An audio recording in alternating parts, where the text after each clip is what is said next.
مرحبا يا جماعة. رجعت لكم انا قبيله، وريت لكم فيديو قصير تاع دقيقه كيفاش وريت لكم كيفاش عجنت العجينه، وقلت لكم شنو المقادير اللي عملتها وكيفاش حطيته لهنا في البلاطو. حليت العجينه، قلت لكم باش تبقى ساعه ونص. ما فيما مشيت جبت ولدي وجيت. تشوفوا اخر ما شاء الله العجين طلع، ما شاء الله طلعت، فهمتوني. توا هاني حليت الفرن يسخن باش نحطو تي في الفرن ونوريكم الخبز كيفاش طلع لي ونشوف نوريكم المرقه اللي طيبتها بالسبناخ. بون يا جماعه، انا راني احنا التوانسه معروف عندنا السبناخ نطيبوا بيه مرقه سبناخ. ما نعرفش انا اخواني في الشرق ولا في المغرب العربي ولا ما نعرف انتم يعني كيفاش طيبوا باش تعملوا بالسبناخ. احنا مش راكين المرقه تاع السبناخ، يعني كل نعملوا طاجين سبناخ، نعملوا بطاجين سبناخ، نزيدوه لبعض الاكلات الاخرين مثل كنتو روز جربي. نزيدوا السبناخ مع المعلوف. فهمتوني السبناخ يعني مش كون نتاع الثمن يعمل حتى البيض السبناخ.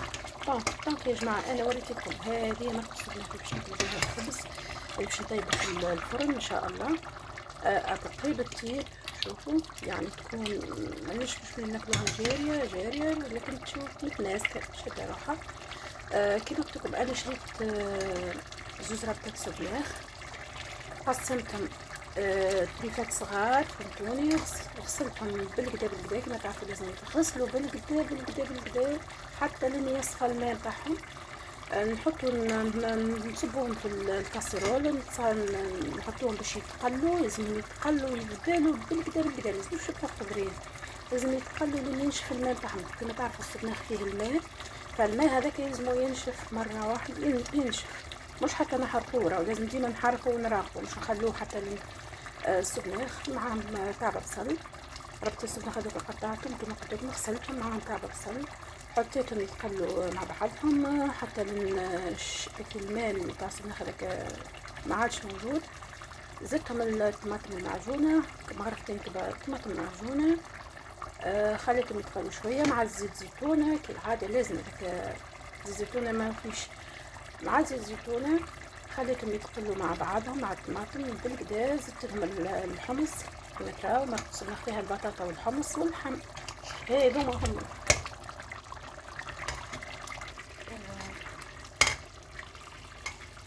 كما قلت لكم هذاك هو، هذا اللحم العلوش، هذاك البطاطا. شوفوا بسم الله ما شاء الله. هذه المرقه تاعنا تقريبا طابت، يعني ما عاد فيها شيء، راهي ما شاء الله صحيه. كما قلت لكم بعد ما يتقلوا باش نرجع لكم على خليت لكم في ان نضيف الطماطم والزيت الزيتون يتقلوا مع بعضهم. بعد نضيف لهم غرفه فلفل احمر، اللي احنا نطيبوا بالفلفل الاحمر الحار شويه، البودر هذاك البودر. نضيف مغرفه الفلفل الاحمر، نطفي بالماء ونخليها تطيب على روحها. بعد نصيف ساعه نزيدها البطاطا، نقصوا البطاطا ونضيفها لهم، يعني الكعبه نقسموها على شطرين ولا حتى على 4 مسالش، ونرموهم ونخلوها تطيب عقلها. واغسلوا توا خاص طابت مرقتنا طايبه ما شاء الله. وانا حطيت باش نحط الخبزه توا الكوشه نتاعي سخنت باش نحطها تطيب، ونوريكم الخبز كي يحضر، ونوريكم المرقه. هنا باش نرمي دايرين فلفل كالعاده، بسم الله. هذا نقرني الفلفل كما تعرفوا يبنن ويخرج القوم تاعها البنين باش يفوح المرقه يعني. وهذه مرقتنا طابت.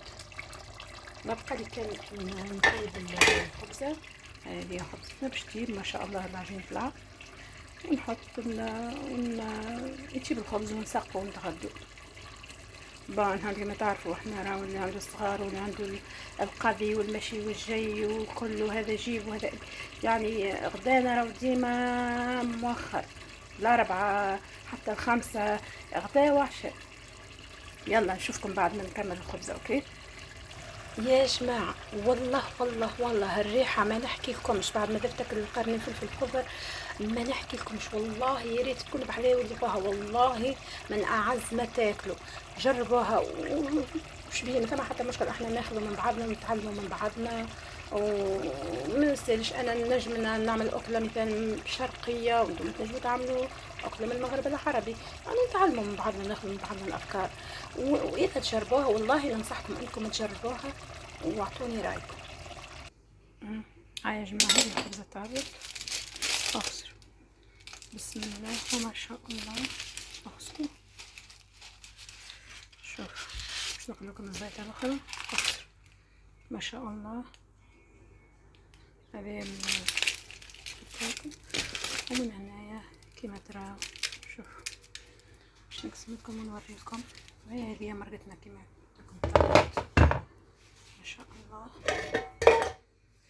لهنايا هذه مرقة طابت باش نسقي في عندي شو السكينة هي باش نجمو تعرفوا انتم باش نجمو يغمسوا. بسم الله، شفتوا السلاخ.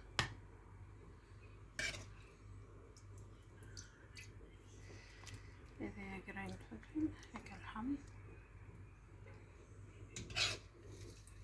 والله يا جماعة والله نودكم وما نشايف. شوفوا الحمص، شفتوا الحمص كيفاش طاب.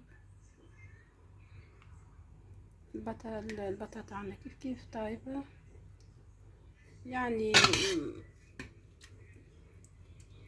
اللحم ذاب. تعرفوا انتم السبلاخ حديد بكله، يعني اي حاجة الحمص يتيب مش نورمال. ما نحكي لكم شو اللحم كيف يتيب على، يعني تياب على قاعدة، فهمتوني. هذا مرقتنا طابت ما شاء الله.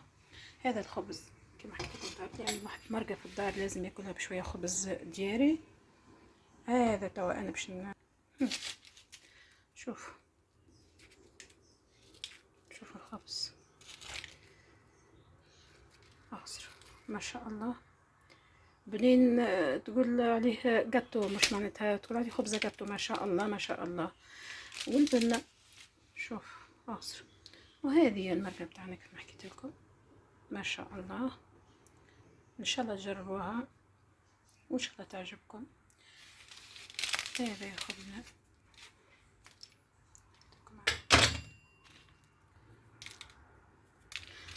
ان شاء الله. اللي قاعده في الدار وعندها وقت باش تعمل، ما هوش صعيب والله. انا تعرفوا يا جماعه والله يمكن ساعتين باش عملت حطيت غدايا يتيب وكتا وحضر ل4 وشويه، والحمد لله الحمد لله يا رب. يلا نشوفكم ان شاء الله في في فيديو اخر ان شاء الله. و شو نقول لكم، يعني جربوا والله ما تندموا. يلا باي باي باي باي. شهية طيبة للناس الكل وبسلامة.